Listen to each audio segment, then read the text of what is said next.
네, 오늘 이제 전도특강 네 번째 시간입니다. 우리가 이제 전도특강 되게 오랜만에 하는 것 같아요. 지난주에 척사대회 묻혔어요, 전도특강이.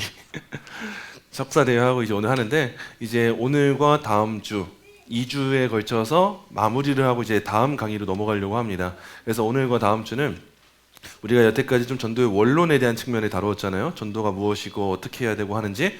그래서 이제는 이 시대에 걸맞는 전도에 대해서 한번 생각해 보려고 해요. 오늘날 시대를 우리가 문화적으로 분석하면서 이 시대가 기독교에게 요구하는 그 기독교상이 무엇인가, 또 이 시대를 이해하면서 우리는 어떻게 복음을 전할 수 있을까, 시대적인 이해를 조금 어렵지만 가지면서 함께 나누는 시간을 가지려고 합니다. 그래서 오늘 전도특강의 주제는 이거예요. 탈기독교 시대의 전도, 초대교회에서 답을 찾다라고 하는 제목입니다. 지금 시대가 어떤 것인가 했을 때 탈기독교 시대구나라고 하는 거 우리가 함께 살피게 될 것이고요. 그리고 우리가 답을 찾아야 되는데, 그럼 이 시대 때 어떻게 해야 되는가? 초대교회에서 이 시대를 이해하는 법을 배우려고 해요. 그래서 오늘은 이 주제를 가지고 한번 나눠보도록 하겠습니다. 여러분, 현대 서구 사회를 보면은, 현대 서구 사회를 우리가 흔히 탈기독교 사회라고 해요. 탈기독교.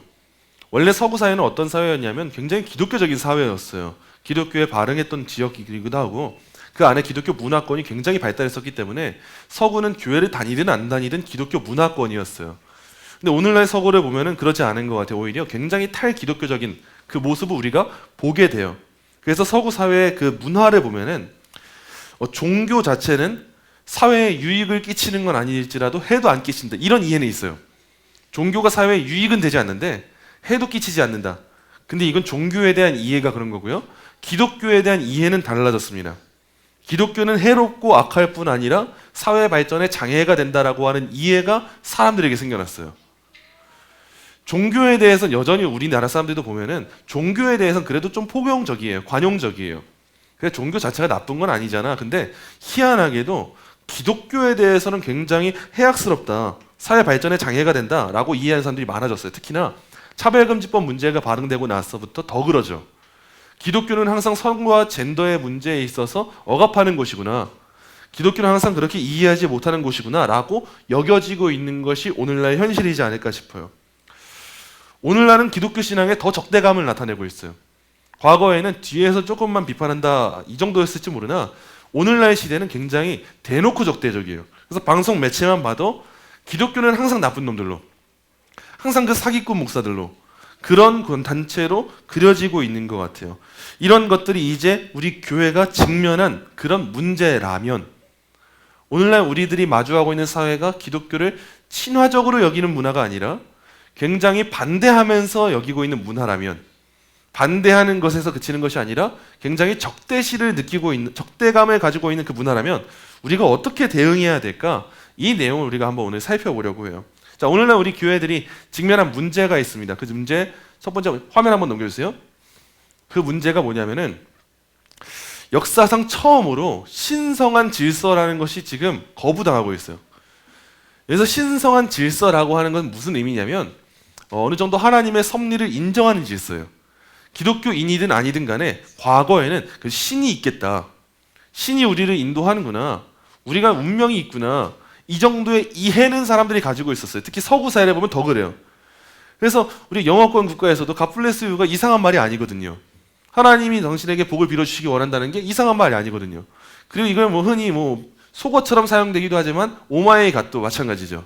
그 사람들이 말하는 하나님이 어떤 하나님일지 모르나 알게 모르게 서구 문화권 안에서는 하나님이라는 분이 계시구나, 하나님께 내가 기도해야 되는구나, 이 정도 이해는 가지고 있었는데 지금 이 현대 문화에 접어들게 되니까 참 많이 달라졌어요. 이제는 신성한 영역이라고 하는 것이 어떤 하나의 특정한 신, 대상체가 아니에요. 어떤 대상체가 있어서 대상이, 그 신이 내 인생에 개입하시는구나, 이런 이해가 이제는 사라져 버렸어요. 그러면서 이제는 개인의 자유라고 하는 명분을 내세우면서 개인의 자유를 높이 하면서 어떤 것에만 권위를 두냐? 우리가 이상한 신세계 강의 때 배웠던 대로요. 내 안에 있는 심리, 나의 자아, 나라고 하는 개인, 개인의 자유라고 하는 말, 우리가 그 껍데기만 보면 좋아 보여요. 개인의 자유를 보장해준다. 우리 민주주의 사회가 그런다고 하잖아요. 종교의 자유, 표현의 자유 보장해주는 거 좋아요. 근데 그걸 보장해주는 사회 문화 안에서 우리한테 어떤 문화가 발생하는지를 봐야 돼요. 개인의 자유, 너희 인생엔 자유가 있어. 너가 하고 싶은 대로 하고 살아. 좋아 보이죠. 근데 이런 사회와 문화의 구조가 형성됐을 때 알게 모르게 하나님이 계시는가 보다, 이러한 생각보다, 신성한 영역에 대한 생각보다, 결국 진짜 신성한 거는 인간의 내면에 있구나. 내 안에 기준이 있구나. 내 안에 뜻이 있구나. 내 안에 법이 있구나. 이거를 지금 발견하는 시대가 오늘날의 시대라는 거예요. 이런 시대가 되면서 우리는 기독교인이 된다고 해서 사회에서 유익을 받는 게 있을까 했을 때 없어요. 과거 기독교 시대 때, 우리가 크리스텐덤 시대라고 하거든요. 기독교가 장악한 시대 때, 그때는 기독교인으로서 유익을 받는 게 종종 있었어요. 크리스천이라고 하면 좀 더 높은 관직을 주기도 하고, 크리스천 사업가라고 하면 좀 그 물건 팔아주기도 하고, 이런 것들이 종종 있었는데, 시대가 기독교를 거부하는 시대가 되고 적대감을 품는 시대가 되니까 오히려 어떻습니까? 사회에 제가 크리스천입니다, 기독교인입니다 말하는 순간 사람들이 이상하게 보기 시작하는 거예요. 이런 문화가 반복되다 보니까 어때요? 밖에 나가서 사회에서 내가 그리스도인이다 라고 말하는 게 마치 순교를 경험해야 되는 것처럼 되는 문화가 형성되고 있어요. 이제는 그리스도인이 된다고 유익을 얻는다기보다 그리스도인이 되었기 때문에 나의 것을 포기해야 되고, 나는 더 인내해야 되고, 세상에 조롱을 당해야 되는 그런 시대가 된 거예요. 과연 이런 시대 때 우리가 어떻게 복음을 전해야 되는가에 대해 생각해 볼 필요가 있는 거예요. 과거에 기독교의 긍정적인 문화권에 있을 때는 우리가 그게 잘못된 건 아니지만 길거리에서 당당하게 선포해도 되던 시대가 있었죠. 사람들에게 종문 누르고 벨을 누르고 인터폰을 누르고 예수님 믿으세요, 문 열어달라고 하면 문 열어주는 시대가 있었어요. 그래도 기독교인이 왔으면 좀 좋은 얘기 해주겠구나, 나한테 위로가 되겠구나, 문 열어주던 시대가 있었는데 지금은 어때요? 경비 아저씨 불러버리는 거예요. 아니요, 대체 입구에서 안 맞고 뭐 한 거예요?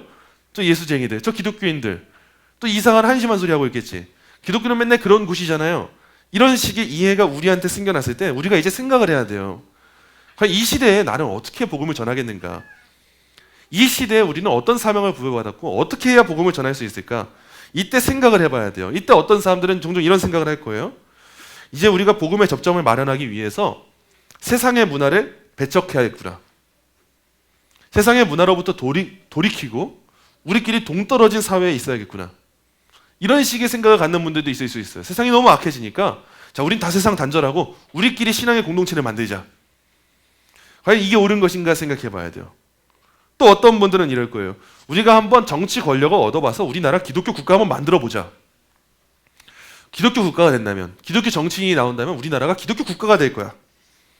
사람들에게 기독교를 믿으라고 할 수밖에 없는 상황 만들어주면 잘 될 거야. 이런 분들도 있을 수 있어요. 또 어떤 분들은 우리가 이 문화에 잘 동화가 되어보자.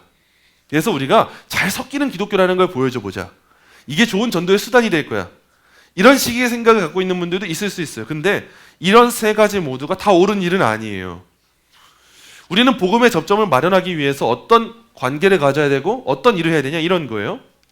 세상 문화를 그냥 배척하는 전략과 달리 우리는 분명 주변 문화와 연결점을 만들어야 돼요. 그게 우리가 세상에 심어진 이유예요. 그냥 동떨어져서 수도원 들어가라? 예수님이 그렇게 가르치신 적이 없어요. 세상 가운데 맛을 내는 소금이 돼야 되는 거지, 세상과 완전 동떨어져 있는 소금이 아니에요. 그 소금이 역할을 못하는 거예요. 자, 그리고 세상 문화와 동화되는 전략도 아니에요. 우리는 그 문화 속에 자리한 문제를 드러내는 사람들입니다. 등대처럼 역할이 돼야 돼요. 우리는 빛을 쌓아야 되는 거예요. 그래서 세상에 있는 문제를 드러내야 돼요. 지금 두 가지가 같이 있는 거죠. 세상 가운데 있어요. 하지만 세상 가운데 섞이진 아니하고요. 세상의 문제를 드러내줘야 돼요. 동시에 정치 권력을 획득하는 거, 기독교 국가 세워보겠다, 이러한 강요하고 억압적인 방식이 아니라 우리는 어떠해야 되냐? 사람들이 진정으로 돌이킬 수 있도록 굉장히 인격적으로 다가가야 하는 자세가 우리한테 필요한 거예요. 우리가 이 세 가지를 꼭 기억해야 돼요. 우리는 세상을 배척하지 않습니다. 세상 가운데 심어져서 주변 문화와 연결점을 찾는 사람들이에요. 기독교가 적극적으로 해야 돼요, 이 일을. 근데 동시에 우리는 세상과 하나 되진 않아요. 우리는 세상에 가진 문제를 드러내줘야 돼요. 근데 우리가 이 일을 할 때 강요하고 억압적이고 폭력적으로 기독교 국가를 만들어서 하는 게 아니에요. 예수님이 우리 찾아와 주신 것처럼 굉장히 인격적으로 그들을 인내해주면서 따스하게 대해주면서 우리는 그 가운데 사람들이 진정으로 본인 스스로 돌이킬 수 있도록 하는 그 길을 만들어야 된다는 거예요. 이게 우리가 오늘날 가져야 될 복음의 접점을 마련하는 방법이에요. 이를 위해서 우리가 방법을 찾으려고 하는데 어떤 방법을 찾으려고 하냐? 초대교회한테 배워보려고 해요. 초대교회가 사실 우리랑 굉장히 비슷한 문화권에 있었거든요. 우리가 종교개혁 시대 때라고 하면 그때는 국교회가 있었어요. 정치가 종교화되어 있었어요. 우리가 종교개혁 신앙을 너무 좋아하지만 종교개혁 신앙을 이 시대에 그대로 가져온다? 어려움이 생깁니다. 한국에 그대로 가져온다? 문제가 생겨요. 우리 한국은 종교개혁 문화권에 없었어요. 우리 한국은 국교회가 있었던 적이 없었어요. 국교회는커녕 유교 문화권이었어요. 이런 문화권에서 종교개혁 시대 때 그 시스템을 다 가지고 온다? 분명 문제가 생기는 거예요. 미국 교회 잘하고 있는 교회 너무 많아요. 근데 그 미국 교회를 그대로 따라온다? 거기서도 또 문제가 발생할 거예요. 미국 정서, 한국 정서 너무 다르거든요. 그 문화, 이 문화 너무 달라요. 또한 그렇기 때문에 우리는 이제 우리와 비슷한 그 상황을 발견해야 되는데, 역사 속에서 그 비슷한 상황이 어디서 발견되는가? 오늘날 시대는 굉장히 초대교회 때랑 비슷해요. 지난 2세기 동안 기독교 변증학이라고 하면요, 기독교 변증학은 항상 논리 영역에 머물렀어요. 합리적으로, 이성적으로 진리가 이런 거예요, 부활이 이런 거예요, 이런 역사성이 뒷받침해주고 있어요.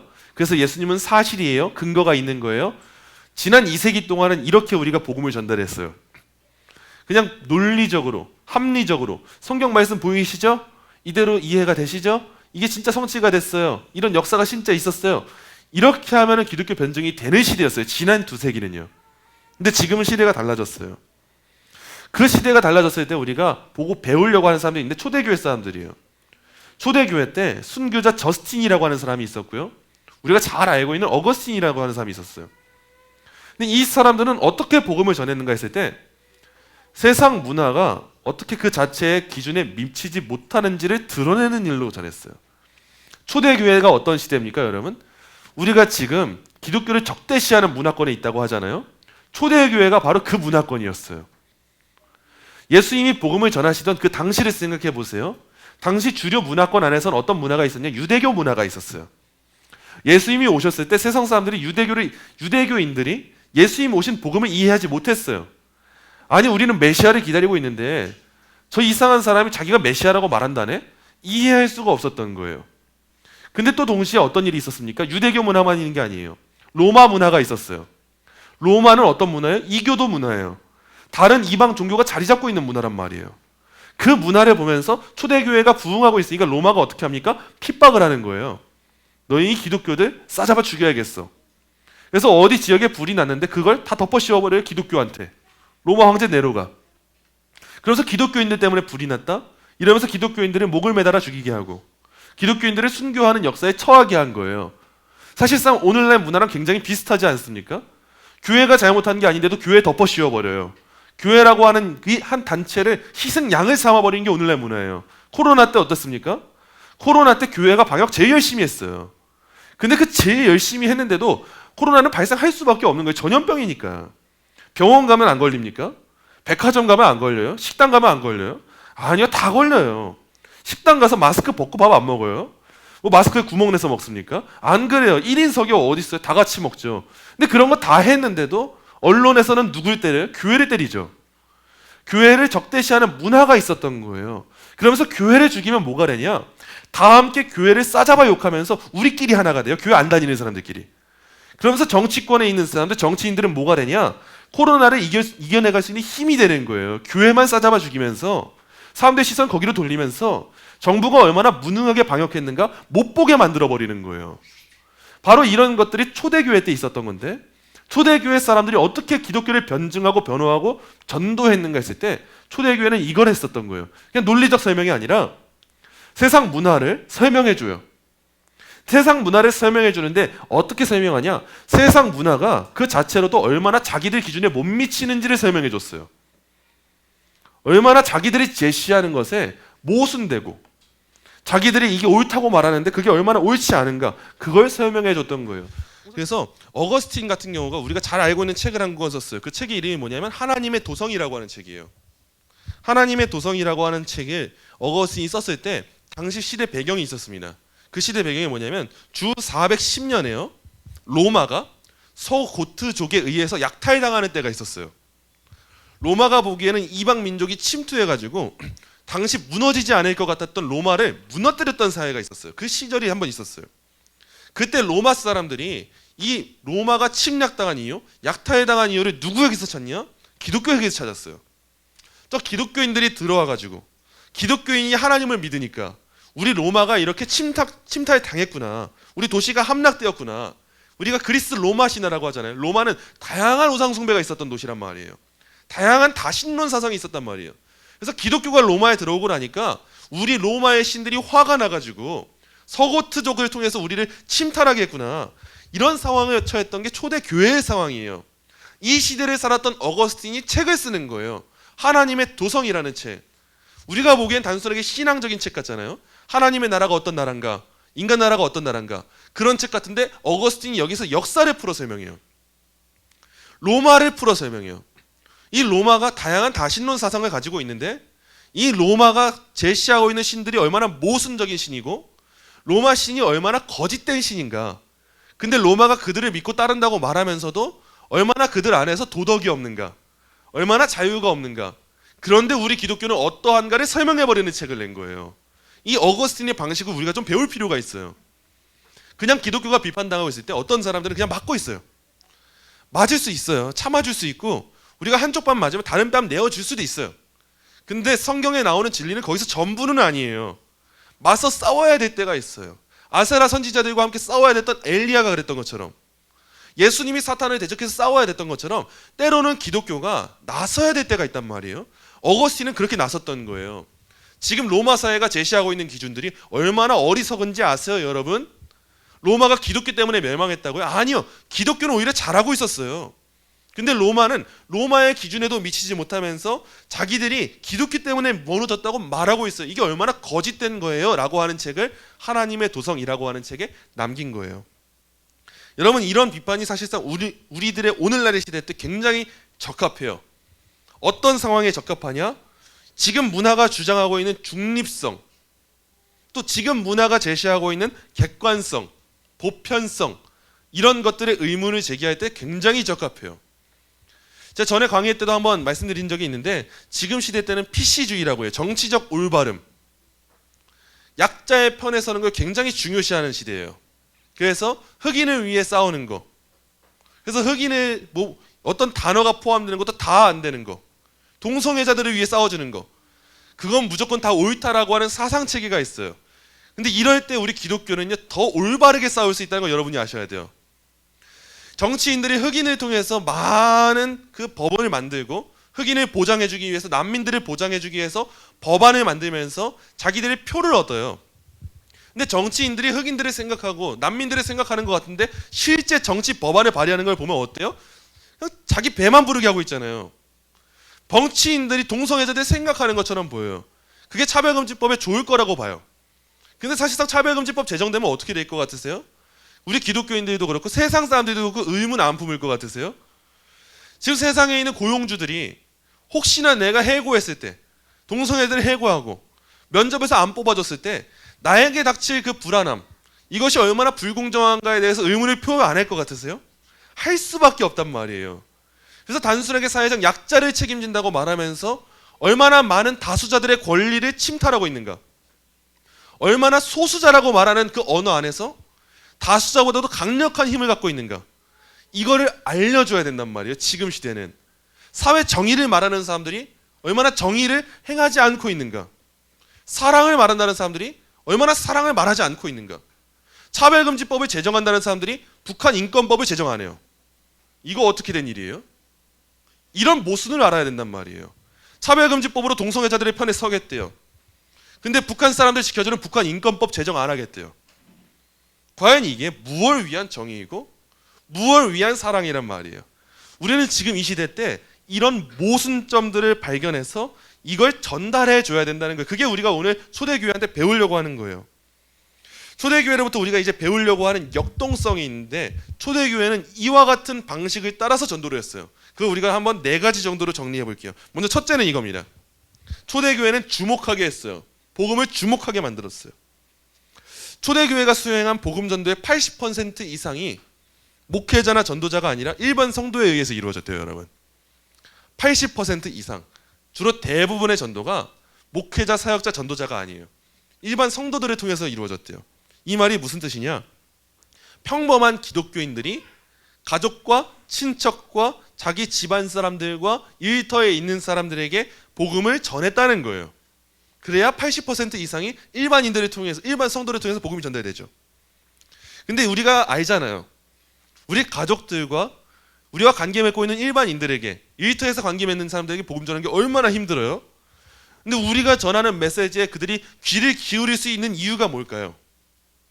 쉽게 말하면 이거예요. 우리가 아름다워 보였던 거예요. 우리가 매력적으로 보였던 거예요. 우리를 주목할 만했던 거예요. 때때로 집에 고난이 찾아와요. 근데 내 아내의 얼굴을 보면서 아니 저 사람은 이렇게 고난이 왔는데도 왜 이렇게 웃고 있는 거야? 어떻게 저렇게 평안할 수 있지? 생각이 드는 거예요. 저 사람이 믿는 예수가 어떤 예수길래 그런 거지? 나도 한번 관심을 좀 가져봐야겠다.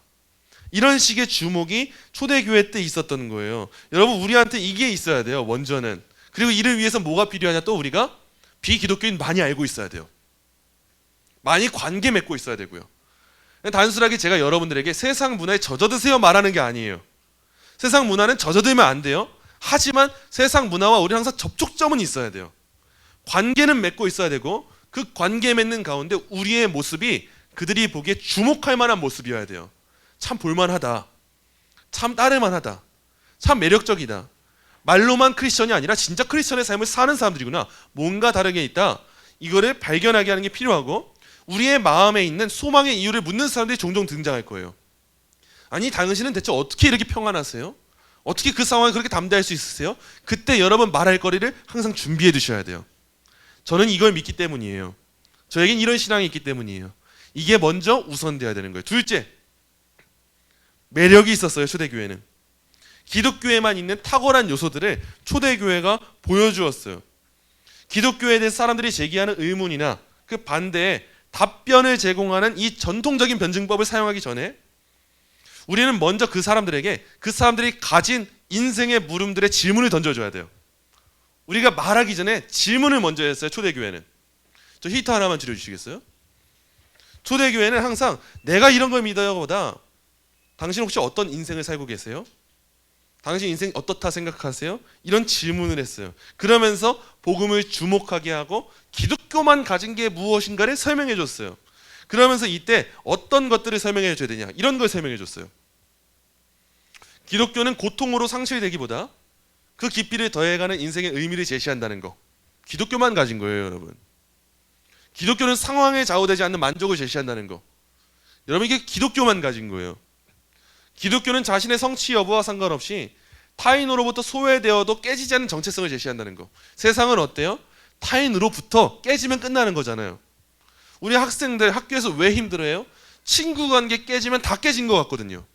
그때 내가 왕따 되면 끝나버리는 것 같거든요. 근데 기독교는 그렇지 않다고 말해요. 그 관계가 없어도 유지되는 정체성이 있다는 걸 알려주거든요. 기독교는 수치심이나 반감을 남기지 않고 죄의식을 대할 수 있어요. 세상은 죄인이라고 말하면 수치심을 가져요. 반감을 가져요. 근데 기독교는 오히려 죄인이라고 말할 때 뭐가 더하냐? 은혜가 더해요. 그러면서 타인을 용서할 수 있는 방법까지도 제시해요. 세상은 복수만 가르칩니다. 용서한다 하는데 나 잘난 맛에 살기 위해 용서하는 걸 가르쳐요. 근데 기독교는 수치심을 주지 않으면서 용서해요. 죄 없는 자가 돌로 치라는 예수님의 말씀에 순종하면서 그래 나도 죄인이지. 나도 그럴 자격 없지. 하지만 하나님이 품으셨다면 나도 품어야지라고 하는 그 이해를 가지고 있는 거예요. 기독교는요 정의를 추구해요. 근데 타인을 억압하지 않도록 지켜주는 토대를 제시해요. 세상은 정의를 추구한다고 말하잖아요. 자기들이 생각하는 정의 반대편에 있는 사람들을 눌러버려요. 지금 동성애자들 지켜주는 게 정의라고 생각하잖아요. 동성애 비판하는 사람들을 눌러버리고 죽여버려요. 이게 세상의 원리예요. 근데 우리 기독교는 어때요? 우리는 동성애가 죄다라고 하는 정의를 가지고 있어요. 하지만 그들을 억압하고 누릅니까? 아니요. 우린 그들을 사랑하죠. 기다리죠. 인내하죠. 그게 기독교에만 있는 거예요. 기독교는 다가오는 미래만이 아니라 죽음까지도 침착하고 평안히 맞아들이게 하는 그 상태를 제시하죠. 여러분 이런 것들을 우리가 매력적으로 제시해 줘야 되는 거예요. 세상 가운데 우리가 전도할 때 세상이 가지고 있는 모순을 보여주면서 우리 기독교에만 어떤 게 있는지 아세요? 세상은 이렇게 말하고 있죠. 인생에 대한 질문을 던지는 거예요. 여러분 왜 살아간다 생각하세요? 삶의 이유가 뭐라고 생각하세요? 이 세상이 어떻다고 생각하세요? 이 세상에 정의가 살아있다고 생각하세요? 근데 기독교를 보세요. 기독교에는 이런 것들이 있어요. 세상에 있을 것 같으세요? 아니요. 기독교에만 있는 거예요. 이거를 스스로 찾아갈 수 있도록 우리는 계속 인도해 주어야 되는 거예요. 그게 우리가 해야 될 두 번째 역할인 거예요. 자, 셋째, 우리는 이제 예증을 해야 돼요. 이 단계에서 넘어가면 사람들의 궁금증을 풀어줘야 돼요. 이제는 우리가 먼저 주목하게 만들었어요. 주목하게 만들고 우리한테 소망의 이유를 묻는 사람들한테 기독교만 갖고 있는 걸 설명해 줬어요.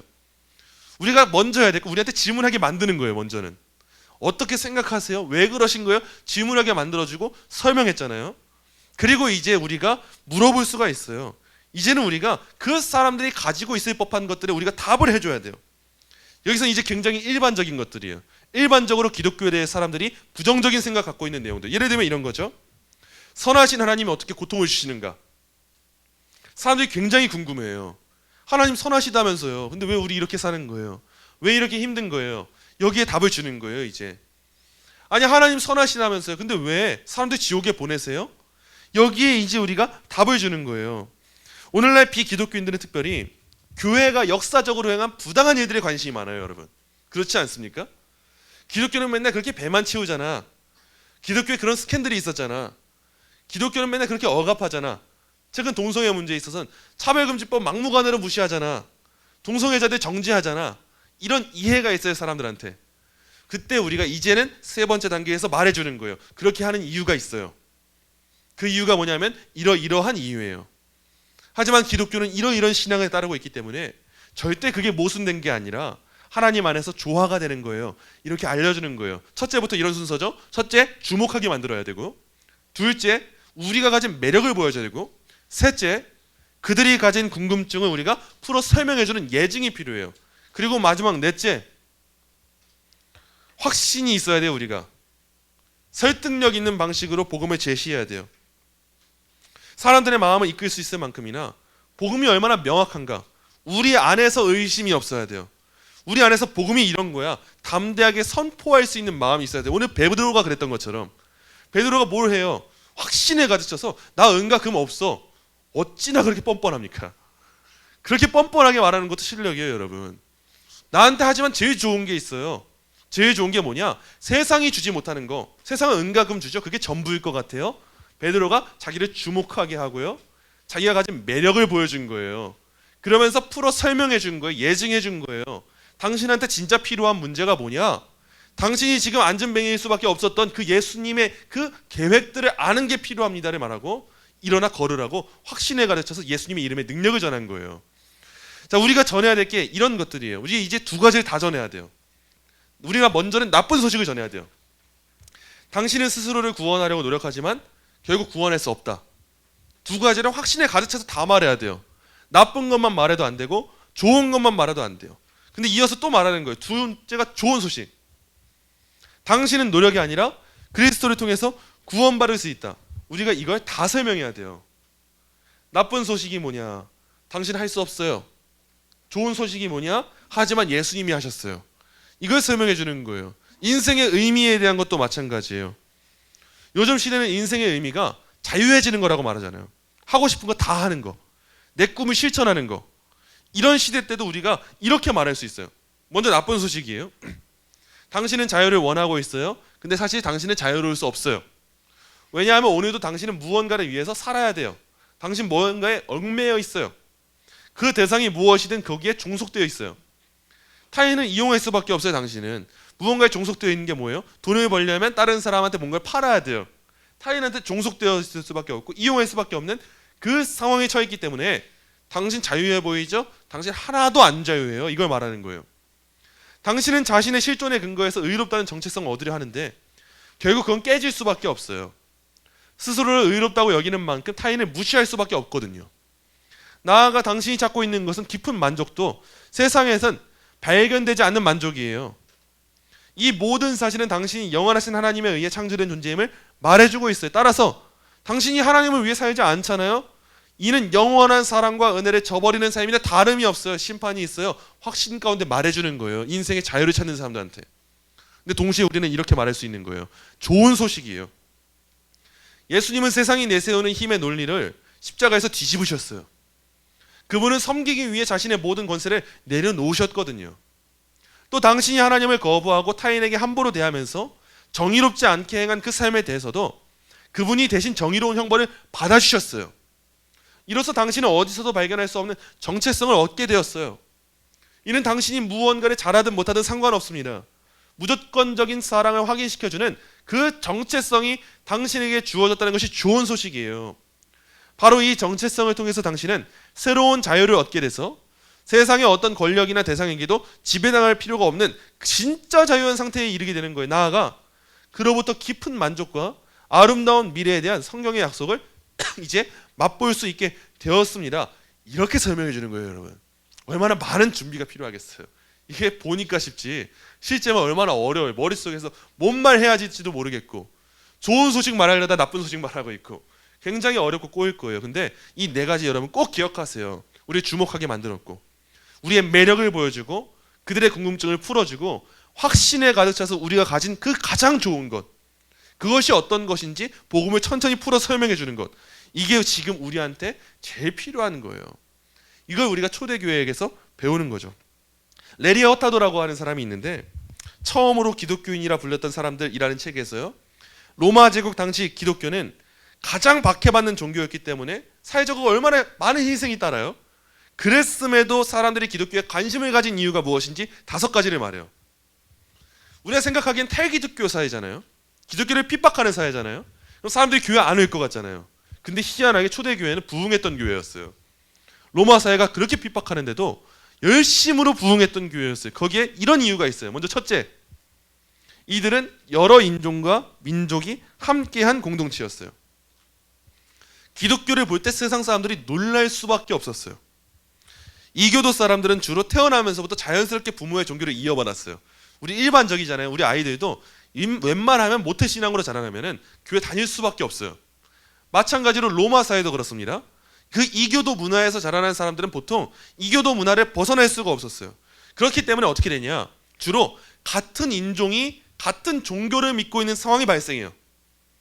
이 지구에 있는 모든 이 역사를 보면은 같은 인종이 같은 종교를 섬겨요.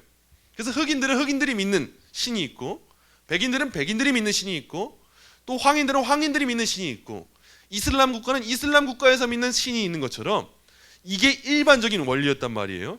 그렇기 때문에 어떻게 되냐, 이교도들도 우리 기독교처럼 처음 구약시대 때처럼 구별된 사람을 살아갑니다. 우리 민족만 맞는 거야. 우리 민족만 포용할 수 있어. 우리 민족만 우리 공동체에 들어올 수 있어. 다른 인종은 우리한테 들어올 수 없어 라고 하는 사상체계가 당시 로마 사회에도 있었어요. 그래서 로마 사회가 보기에는 같은 인종이 아니고 같은 언어를 사용하지 않고 같은 문화권에 없었으면 그 공동체에 들어오는 게 굉장히 어색했어요. 이해할 수 없는 상황이었어요. 다 거부할 수밖에 없었어요. 근데 기독교인들을 보니까 희한한 거예요.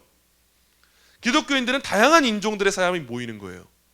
인종이 상관이 없고요, 남녀노소가 상관이 없어지고요, 주인과 종의 관계가 상관이 없어지는 거예요.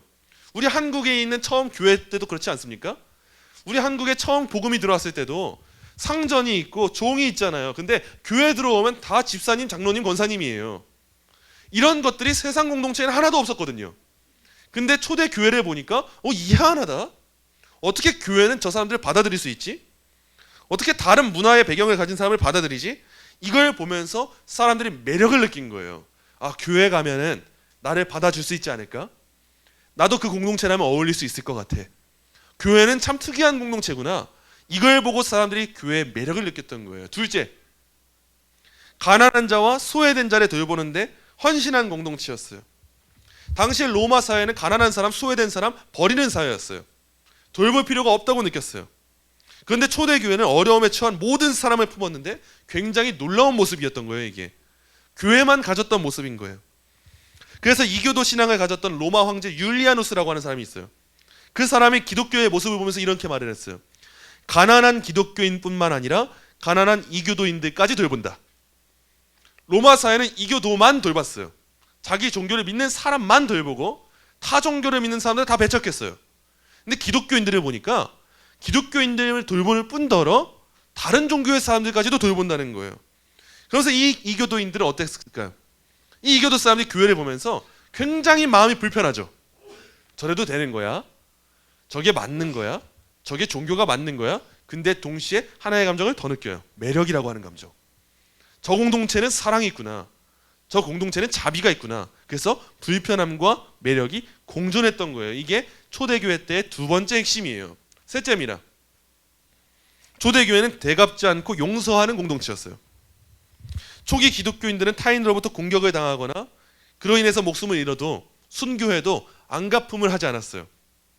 우리나라 사회만 보더라도 우리가 아픈 역사잖아요. 일제강점기. 일제강점기 같은 역사가 한번 있으면 일반적으로 복수심에 불탈 수밖에 없어요.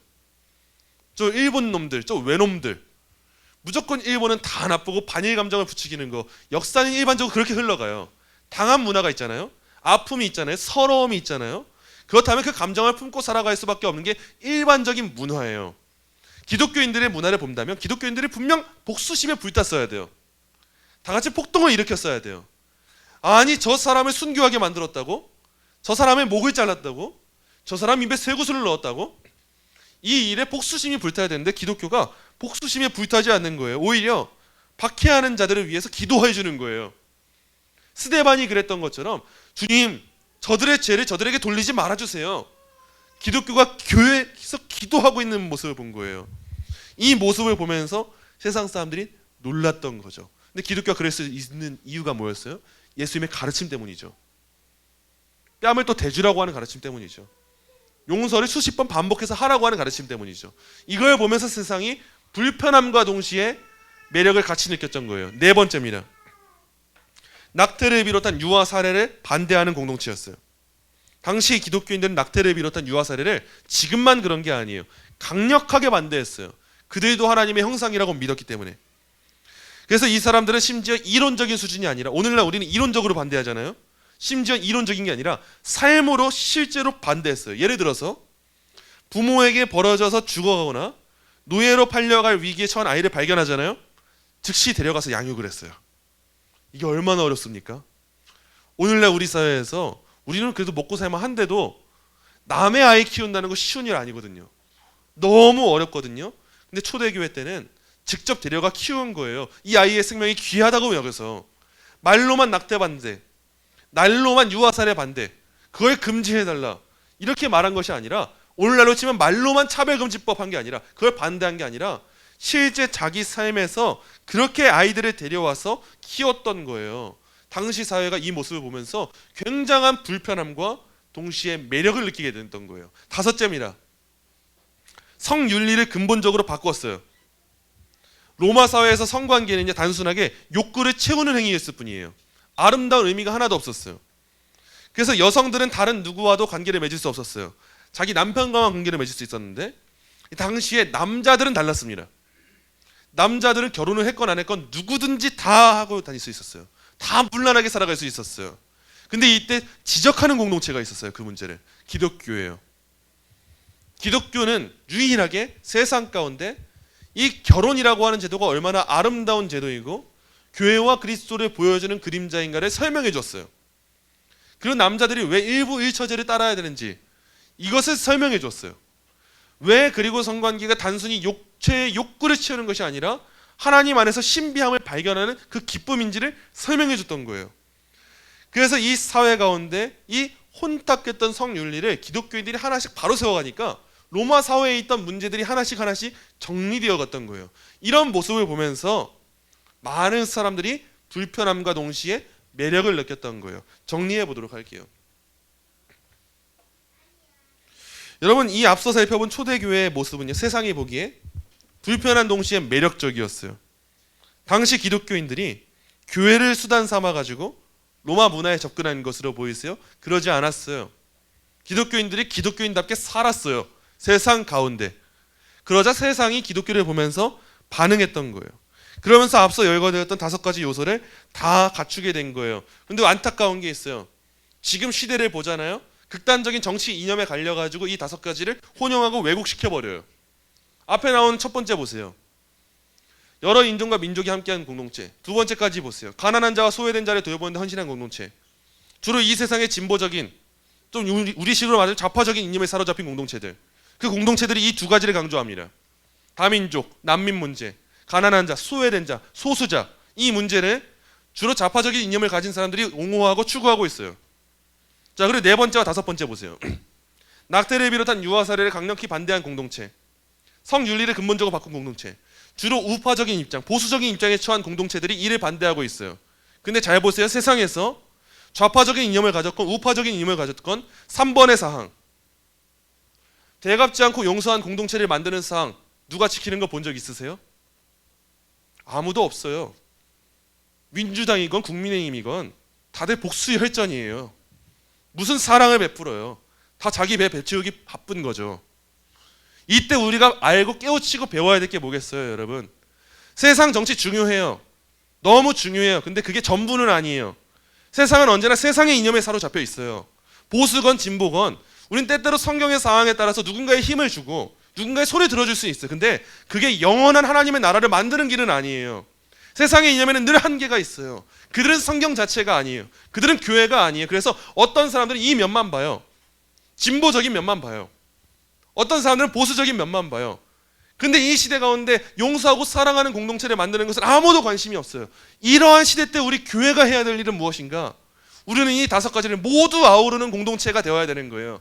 그게 세상이 보기에 불편함과 동시에 매력을 느낄 수 있는 공동체, 진짜 몸으로도 전도할 수 있는 공동체, 말뿐으로만 사랑, 말뿐으로만 섬김, 말뿐으로만 성윤리, 이걸 말하는 공동체가 아니라 진짜 기독교를 우리가 내세울 수 있게 되는 거예요. 우리가 이러한 일을 하게 될 때 때때로 우리 교회, 이 교회를 누군가 보게 될 때 때때로 누군가 우리 교회를 보면서 저 교회 진보적인 교회다 이럴 수 있어요. 때때로 누군가는 우리 교회를 보면서 저 교회 보수적인 교회다. 때때로 우리 교회의 어느 모습을 볼 때 누군가는 저 교회는 민주당 따라가는 교회야 이럴 수 있는 거예요. 때때로 누군가 우리를 볼 때 저 교회는 국힘을 따라가는 교회야 이럴 수 있는 거예요. 근데 그건 다 우리의 하나의 측면일 뿐이에요. 가장 중요한 건 뭐냐? 저 교회는 성경에 나오는 교회의 모습을 따라가는 교회구나. 그걸 따라가다 보니까 때때로는 약자들을 돌보는 좀 진보적인 모습들이 나오네. 성경에 나오는 모습을 따라가다 보니까 때때로는 건강한 성윤리와 전통과 가치체계를 세계하는 그렇게 세워나가는 보수적인 모습이 나오네. 근데 성경의 그 가치를 따라가다 보니까 저 교회는 진보도 보수도 하지 않는 용서와 사랑의 공동체네. 자, 저 교회 진짜 이 세상 가운데 불편하지만 매력 있는 공동체다. 저 교회라면, 저런 공동체라면 나도 신앙생활 한번 해보고 싶다. 이런 생각이 우리를 보면서 들어야 되는 거예요. 제가 지금은 교회로 설명을 드렸잖아요. 이 교회라고 하는 것에 우리의 이름을 넣어보는 거예요.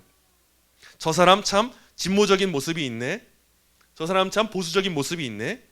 근데 저 사람 참 진보도 보수도 못하는 또 다른 면이 있네. 용서하는 면이 있네. 저 사람이 누굴 닮았을까? 예수님을 닮았네. 그래서 그런지 불편하지만 매력적이야. 알아가 보고 싶어. 한번 물어보고 싶어. 만나보고 싶어. 저 사람한테 가면 답이 있을 것 같아. 저 사람이 이렇게 설명해 주는구나. 이게 나쁜 소식이고 저게 좋은 소식이구나. 그래 한번 믿어보자. 이 역사가 생겨나게 되는 거예요. 여러분 꼭 이 마음속에 이 다섯 가지 자세를 다 새기시고 초대교회한테 여러분이 꼭 본받으셨으면 좋겠습니다. 초대교회가 했었던 그 매력적인 기독교의 모습들이 지금 이 시대에도 충분히 나타날 수 있어요. 세상이 아무리 타락하고 아무리 기독교를 적대시해도 우리는 복음을 여전히 전할 수 있어요. 이걸 꼭 기억하시면서 세상 가운데 우리 교회가 나아가야 될 방향이 무엇인가 여러분 충분하게 검토해 보시기를 소망합니다.